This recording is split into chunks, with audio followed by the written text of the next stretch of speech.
Hello and welcome to another video about the tournament in Kiev 1903. And today I would like to show you the picture. I'm not sure the picture is from some book or from the newspaper, but here we go. This is that picture I mentioned, and we can see Akiba Rubinstein in the fancy pose playing chess with Gersh Salve, his fellow friend from Łódź Chess Club. We also have superstar Mikhail Chigorin in the center chessboard, and Count Plater, who was a Polish nobleman and who was the president of Kiev Chess Club and who was the main organizer of this tournament. So yeah, let's enjoy. There are all the participants in this picture. You can find their names here. This picture you can find easily in internet. I even can show some link in the description. Okay, and I would like to also show you the opponent of Rubinstein, and I choose another opponent, another legend of Russian chess, and his name was Emanuel Schiffers.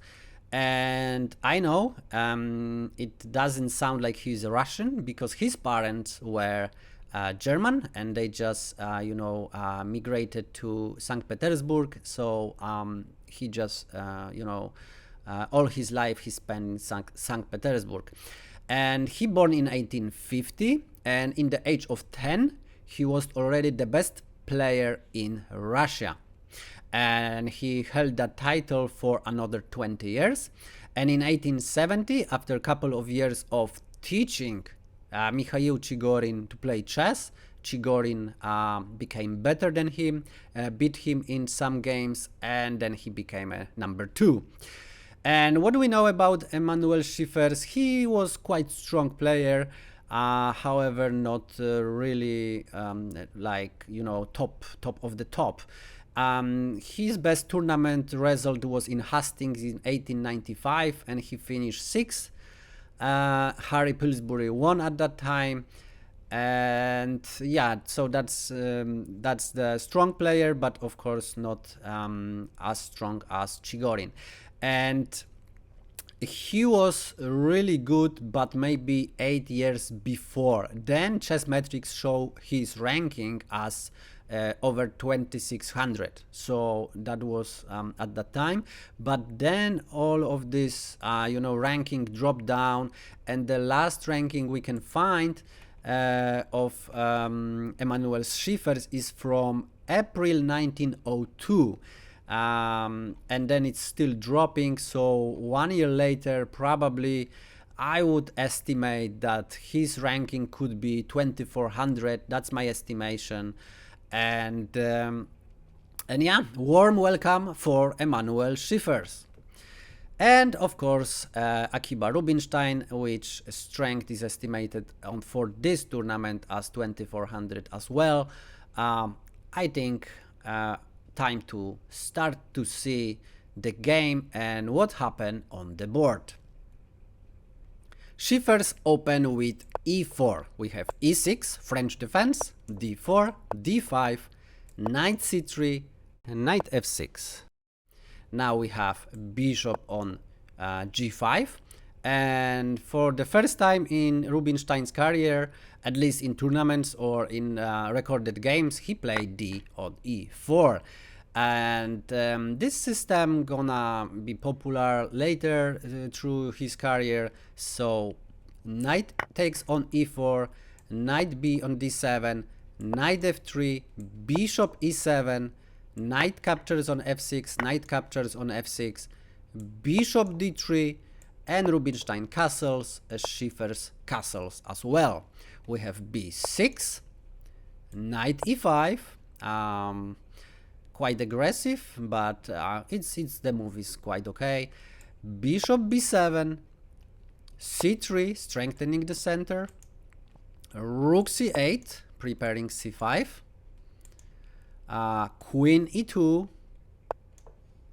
and c5 as planned. We have rook a on d1, and now there is some threat. If it takes, then the rook can, you know, attack on the queen, especially after this check and discover attack on the queen.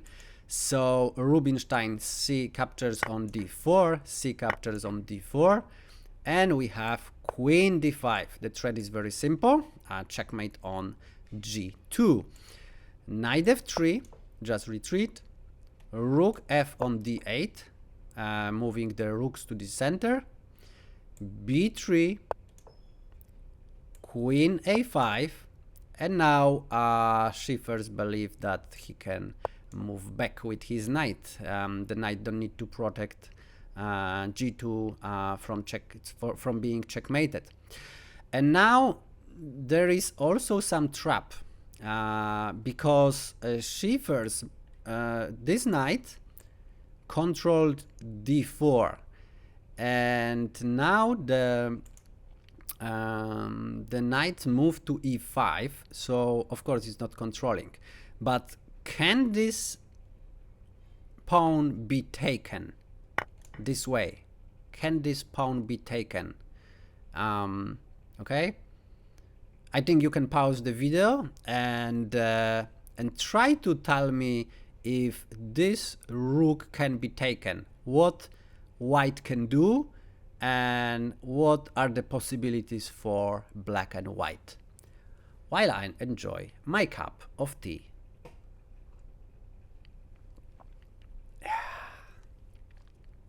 Okay, so what happened in the game? Rubinstein took. And now the question, who calculated more precisely? And the game can be pretty equal, and the continuation for white is as follow. This is the correct continuation. Bishop take on f6 first, and after bishop takes on, sorry about that, bishop takes on f6, bishop take on f6, and now, only now, we take with check. And now king cannot takes on h7, because that's what's gonna happen. That's gonna be check, and after moving, that's gonna be, you know, quite huge problem for black. Bishop is attacked, rook is attacked. There are some ideas with the knight and queen here, and so it's really not so good continuation for black. So we know already the bishop cannot be taken, so have to calculate king on f8. And king on f8, we could have now rook takes on d4, queen takes on e5, queen takes on e5, bishop takes on e5, and now the rook is attacked, but it should be as active as possible, because this bishop can be trapped. And is it possible to save him from this trap? Let's see. So rook d7, bishop c6, rook go back to d2, g6, trapping the bishop. Now we have rook c2, bishop b7, rook c8, bishop c8. Now we have rook d1 and trying to attack this way. So we could have bishop on f6 controlling, but then we have rook c1, bishop b7, rook c7. It's very annoying. Bishop d5, and now white cannot do anything, but they can take one pawn on a7, and after king g7 takes another pawn on g6, and after this position is considered as equal. White have more. White have 2 more pawns, but they have to play with rook against the pair of bishop, and that's what Rubinstein probably calculated. That's the best option for black. However, Schiffers didn't calculate so well, so he just took immediately. And now this is better for black. And there are, whatever will happen, knight takes on h7, and now white would take the rook now. If they take rook now, knight take on g5, and then rook f on d1, double the rooks. But black still can play bishop f6, so attacking this way. This is pinned, not exactly, because knight can go on c4 and attack the queen, but after queen c5, if we calculate the material on the board, then white have two rooks, but black have rook and two bishops for the same. So that would be better for black, because this time the pawns are equal. There are 5 pawns against 5 pawns, so that would be not work. However, in this position, Emanuel Schiffers played bishop takes on e7, and it's not the better move, it's still a losing move. And I'm not sure, maybe Schiffers didn't calculate so precisely, because there is move rook on e4, and rook on e4 is a game changer, because it's of course can take queen, but also attacks the knight, and this knight can't be protected, and also this queen can't do any counter attack. So very difficult situation for white. So Schiffers in this situation try knight on c4, but it simply takes on e2. The queen is gone.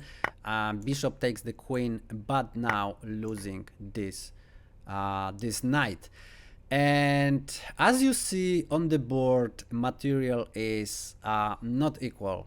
Blacks are, have the knight extra, so this is extra minor piece, and of course is winning for black. And the game lasted 44 moves. However, the rest is unavailable, and I don't know the reason why it's unavailable, but yeah, that's just not recorded. Maybe the organizer decided to,